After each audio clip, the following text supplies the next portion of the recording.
Hello, मी traveller mommy आज निघाले आहे छत्रपती शिवाजी महाराजांचं महाराष्ट्रातलं सर्वात भव्य मंदिर पाहण्यासाठी। हे मंदिर आहे भिवंडी तालुक्यातील मराठेपाडा येथे। माझ्या घरापासून मराठेपाडा हे डिस्टन्स जवळजवळ 2.5 तासाचं आहे। त्याच्यामुळे आम्ही सकाळी लवकर घरातून निघालो होतो।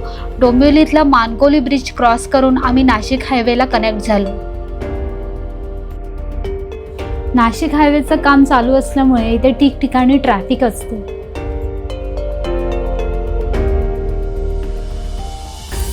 नाशिक रोडला नाशिक साईडला जाताना लेफ्ट साईडला आपल्याला करिश्मा ढाबा म्हणून एक ढाबा लागतो आणि त्या ढाब्याच्या लेफ्ट साईडला जो एक मेन रोड आहे त्या रोडवरून आपल्याला लेफ्ट घ्यायचा आहे आणि त्या लेफ्ट रोडने अराउंड आपल्याला 5 मिनिटं पुढे गेल्यावर एक पाईपलाईन रोड लागतो आणि तो पाईपलाईन रोडच आम्हाला सांगत होता की मराठेपाड्याला पोहोचणार आहे। त्याच्यासाठी ते डिस्टन्स जवळजवळ 12 किलोमीटर आहे असं आम्हाला गुगल मॅपवर दाखवत होतं।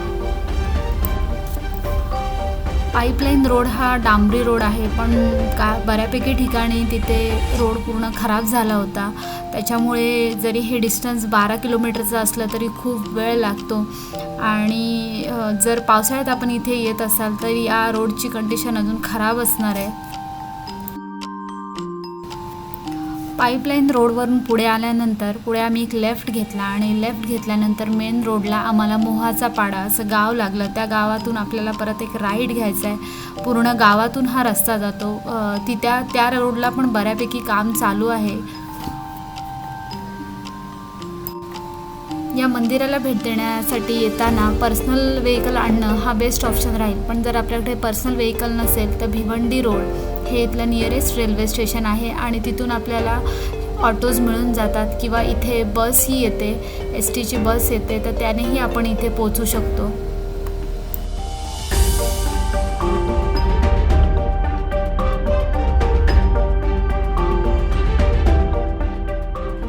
मंदिराच्या राईट साईडलाच खूप मोठी पार्किंगची जागा आहे। जर तुम्ही 4 व्हीलर आणि 2 व्हीलर आणत असाल तर इथे पार्क करू शकतात। पार्किंगचे चार्जेस आहेत 2 व्हीलरसाठी 20 रुपीज आणि 4 व्हीलरसाठी 50 रुपीज।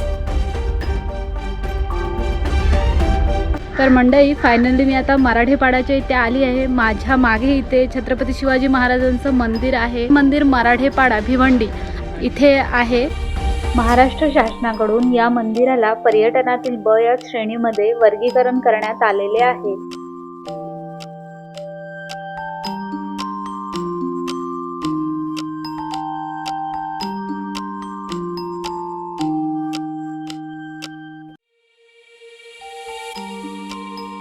मंदिराच्या एंट्रन्सलाच इथे आपल्याला महादेवांची खूप मोठी अशी भव्य मूर्ती पाहायला मिळते।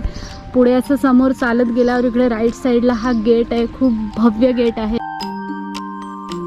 मंदिराच्या परिसरात एक अशी छोटी बाग केली आहे बाहेरच्या बाजूला आणि मंदिराचं जो गेट आहे, हा जो मेन गेट आहे, त्या गेटच्या आजूबाजूला राईट साईडला आणि लेफ्ट साईडला असे मावळ्यांचे पुतळे लावलेले आहेत।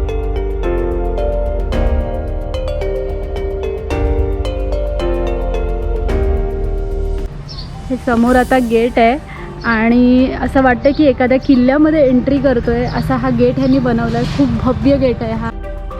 हे मंदिर एकूण 4 एकर परिसरात बांधले असून याची रचना शिवकालीन किल्ल्याच्या शैलीवर आधारित आहे।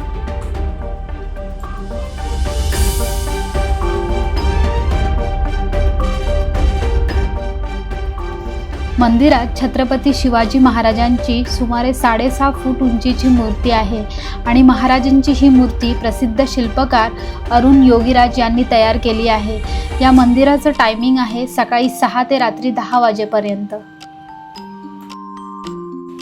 हे मंदिर केवळ धार्मिक स्थळ नसून छत्रपती शिवाजी महाराजांच्या शौर्य, स्वराज्य आणि राष्ट्रभक्तीची प्रेरणा देणारे सांस्कृतिक केंद्र मानले जाते। महाराजांच्या मंदिराची स्थापना आणि त्याची देखभाल शिवक्रांती प्रतिष्ठान ट्रस्ट यांच्याकडून केली जाते आणि खूप चांगल्या प्रकारे त्यांनी हे मंदिर मेंटेन केलं आहे। मंदिराच्या सभामंडपामध्ये एका बाजूला राजमाता जिजाऊ यांची मूर्ती आहे आणि दुसऱ्या बाजूला तुळजाभवानी मातेची मूर्ती आहे। मंदिराचे बांधकाम काळ्या दगडाचे असून मंडपातील छत तसेच तिथले खांब यावर सुंदर नक्षीकाम केलेलं आहे। मंदिराच्या चारी बाजूने तटबंदी आहे आणि वरून आपण संपूर्ण मंदिराला प्रदक्षिणा घालू शकतो.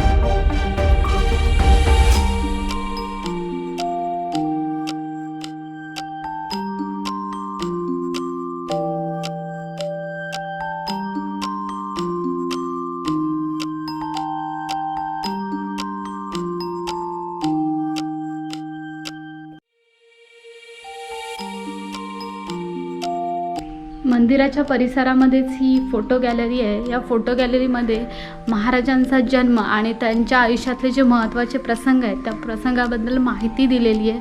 फोटोज फ्रेम आणि त्याच्या खाली मराठी आणि इंग्लिशमध्ये माहिती दिली. खूप चांगल्या प्रकारे प्रॉपर माहिती दिली आहे.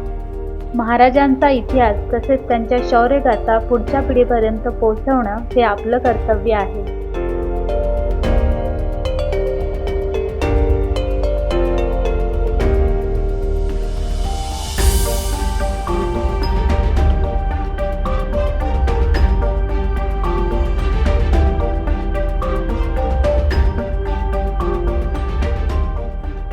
हे जे शस्त्र तुम्ही या व्हिडिओमध्ये पाहत आहात ते त्यावेळी वापरलेल्या लढायांमधल्या शस्त्रांच्या प्रतिकृती आहेत. मंदिराच्या कॅम्पसमध्येच ही अशी एक कॅन्टीन आहे. खूप छान फ्रेश नाश्ता मिळतो इथे आणि एकदम रिजनेबल रेट आहे. मित्रांनो, जर तुम्ही कधी भिवंडी साईडला येत असाल तुमच्या फॅमिलीला घेऊन तर नक्की हे महाराजांचं मंदिर व्हिजिट करायला या. खूप छान मंदिर आहे हे. थँक्यू.